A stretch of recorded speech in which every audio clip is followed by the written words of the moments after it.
Today I am going to discuss the first poem in your Beehive textbook, The Road Not Taken. It is written by the American poet Robert Frost. Frost was a very famous American poet, was basically a nature poet whose work was first published in England and later on, when it was published in America, Frost achieved great literary success. This poem reflects the poet's own personal experience. He also was faced with making life-altering choices. Just like the person in the poem who comes across two roads which diverge in the wood, Frost also had to make a difficult decision.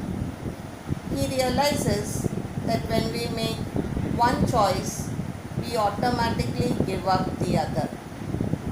In this poem, the traveler selects the road less traveled, and that makes a great difference to his life.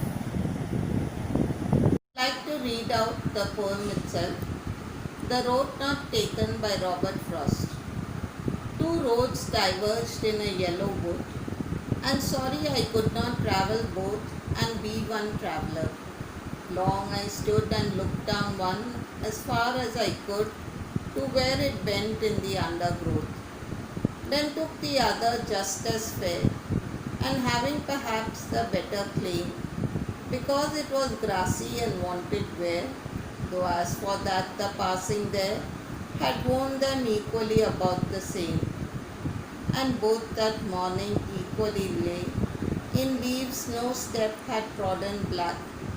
Oh, I kept the first for another day, yet knowing how way leads on to way, I doubted if I should ever come back. I shall be telling this with a sigh, somewhere ages and ages hence. Two roads diverged in a wood, and I took the one less travelled by, and that has made all the difference.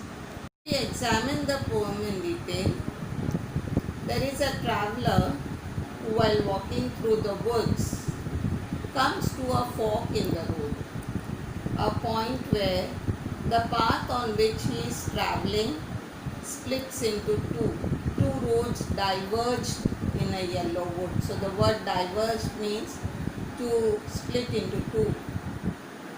In a yellow wood, yellow suggests the season of autumn.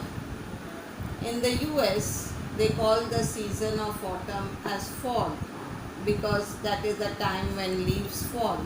So the leaves become yellow, they wither away and die.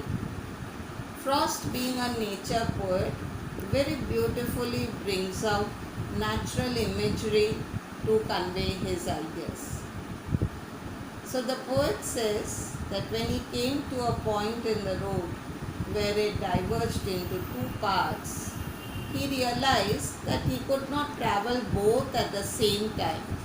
And sorry, I could not travel both and be one traveller. And therefore he stands there wondering which road to take.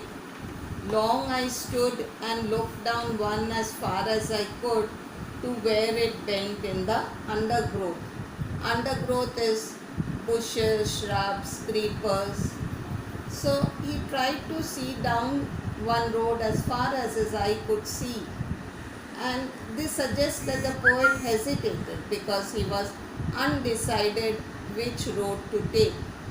Very often in life, we are faced with choices where we do not know which to select.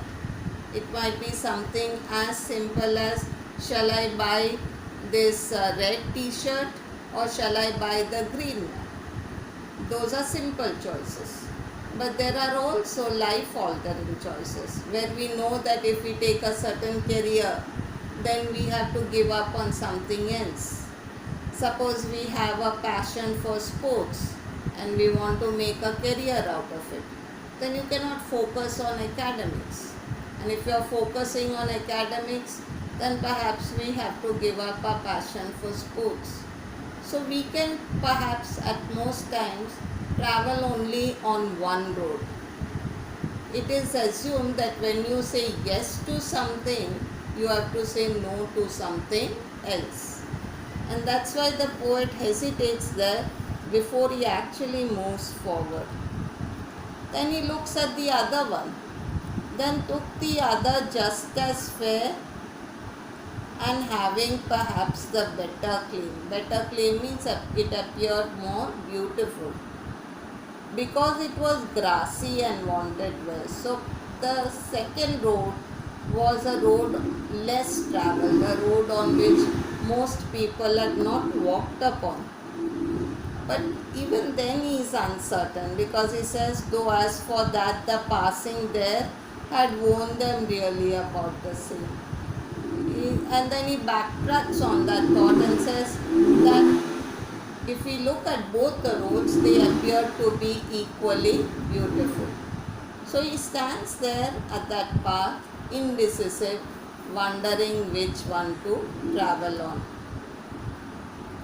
And both that morning equally lay in leaves no step had trodden black. Trodden means to walk upon. That means no human beings had recently passed by that road. And therefore he finally makes the decision to take the second road, the road less travelled. And he thinks in his mind that he would go back to the first one some other time at a later date. But he also knows that this might not be possible.